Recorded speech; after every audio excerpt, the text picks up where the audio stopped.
The Saturday morning sun cast golden ribbons across the Pacific Coast Highway as Marcus, Maverick Sullivan, led his motorcycle club through the winding coastal roads.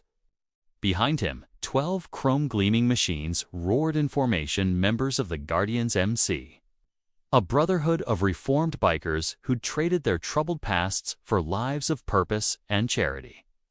Marcus's custom Harley-Davidson, worth more than most people's cars, rumbled beneath him like a satisfied lion.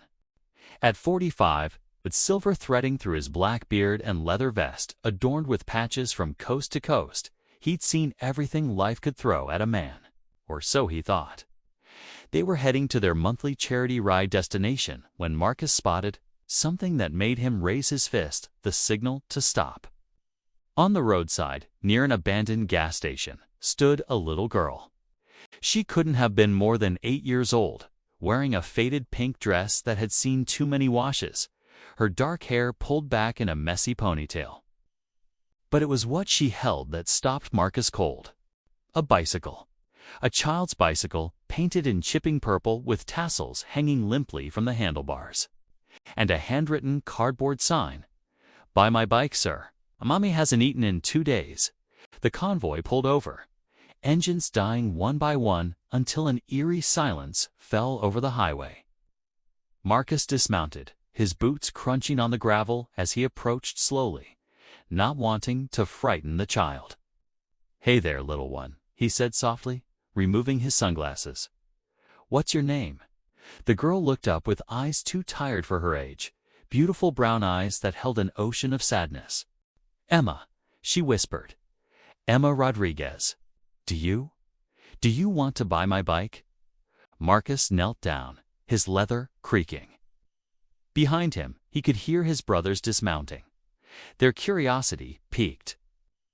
"That's a real pretty bike, Emma. But why don't you tell me why you're trying to sell it?" Tears welled up in Emma's eyes, but she blinked them back with the determination of someone who'd learned that crying solved nothing. "Mommy needs medicine. And food. We haven't eaten in 2 days, and I heard her crying last night. She didn't know I was awake." "Where's your mommy now?" Came from Diego, Marcus's second-in-command, a former Marine with a soft spot for kids. In the car, Emma pointed to a battered Toyota Camry parked behind the abandoned station, barely visible from the road. "She's sick. Real sick. But we can't go to the hospital because—" She trailed off, and Marcus finished gently, "Because you don't have insurance." Emma nodded, a tear finally escaping down her cheek. "Come on, brothers." Marcus stood, his voice carrying authority. "Let's go meet Emma's mom." The sight that greeted them at the car broke even the hardest hearts. Isabella Rodriguez was only 32, but pain and exhaustion had drawn dark circles under her eyes. She was beautiful, despite her condition, or perhaps because of the fierce love visible in her gaze when she saw Emma. When she spotted the bikers approaching, fear flashed across her face, and she tried to get out of the car to put herself between them and her daughter. "Please," Isabella's voice cracked. "Don't hurt her. Take whatever you want. Just leave my baby alone." Marcus raised both hands. "Ma'am, I'm Marcus Sullivan. We're the Guardians MC. We're not here to hurt anyone, your daughter." She was trying to sell her bike. Isabella's face crumpled. "Emma, no, not your bike. Baby, not your bike. Mommy, you need food." Emma ran to her mother. "And your medicine. The bike doesn't matter." As Isabella broke down, holding her daughter, the story emerged in fragments.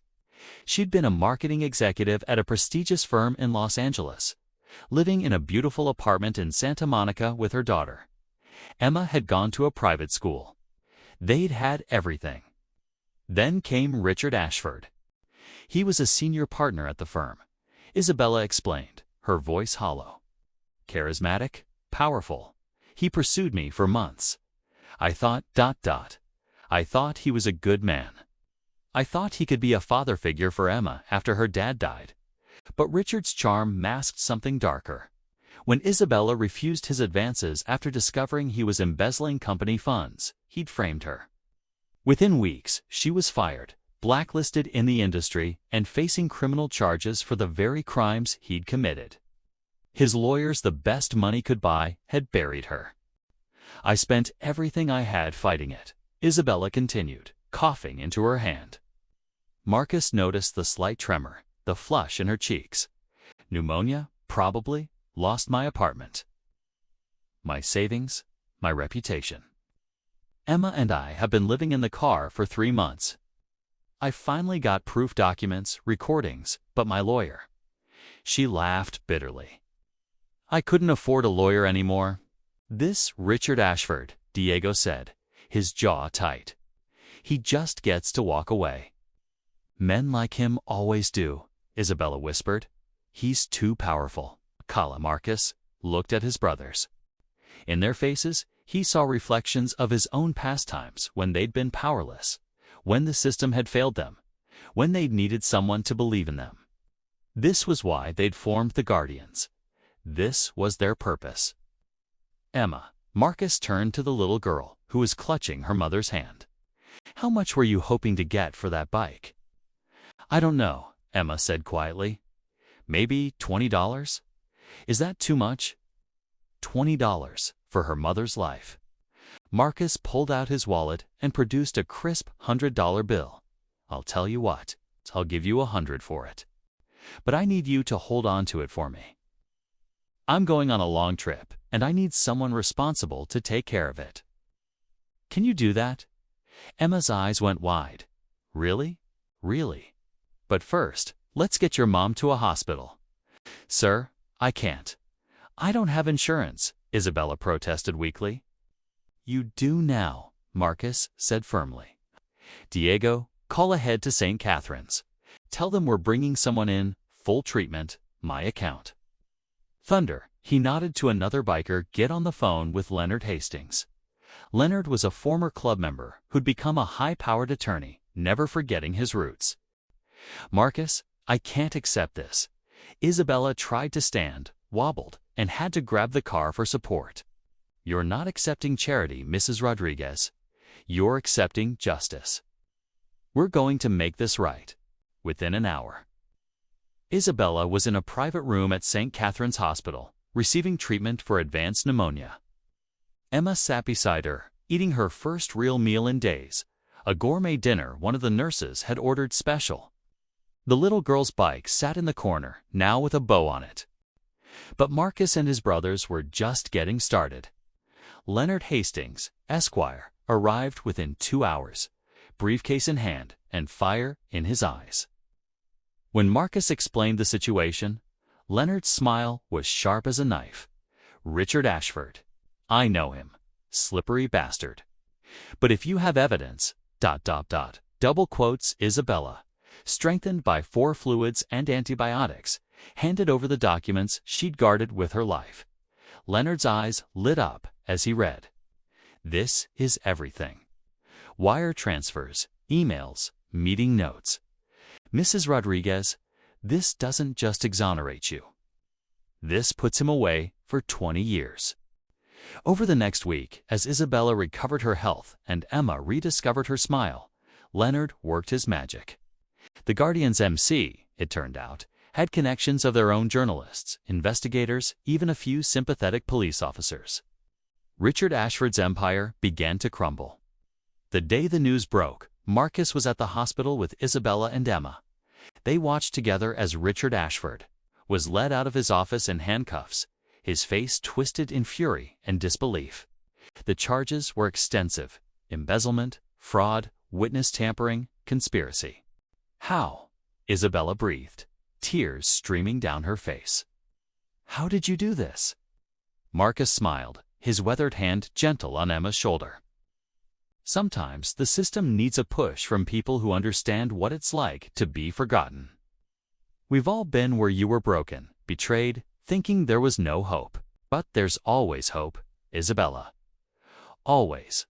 The Guardians didn't stop there.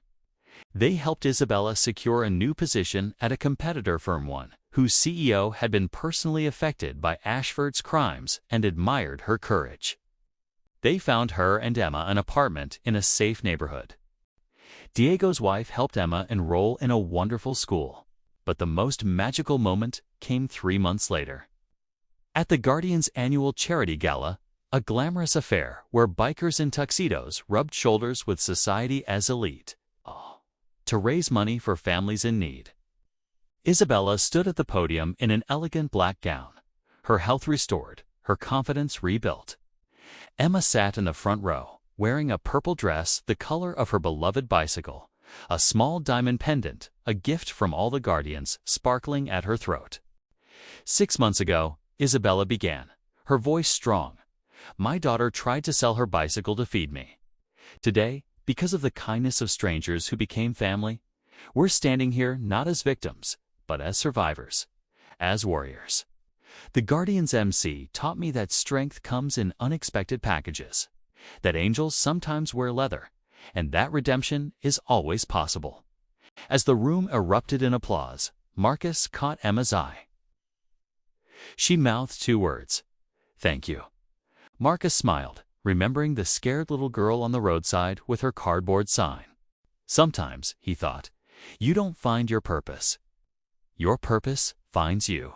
Outside, through the ballroom's windows, a row of motorcycles gleamed in the moonlight. And in the valet area, carefully watched over by security, sat a child's purple bicycle with tassels on the handlebars, a reminder that the smallest act of courage can change everything. Because Emma Rodriguez didn't just try to sell her bike that day, she bought her mother's life back.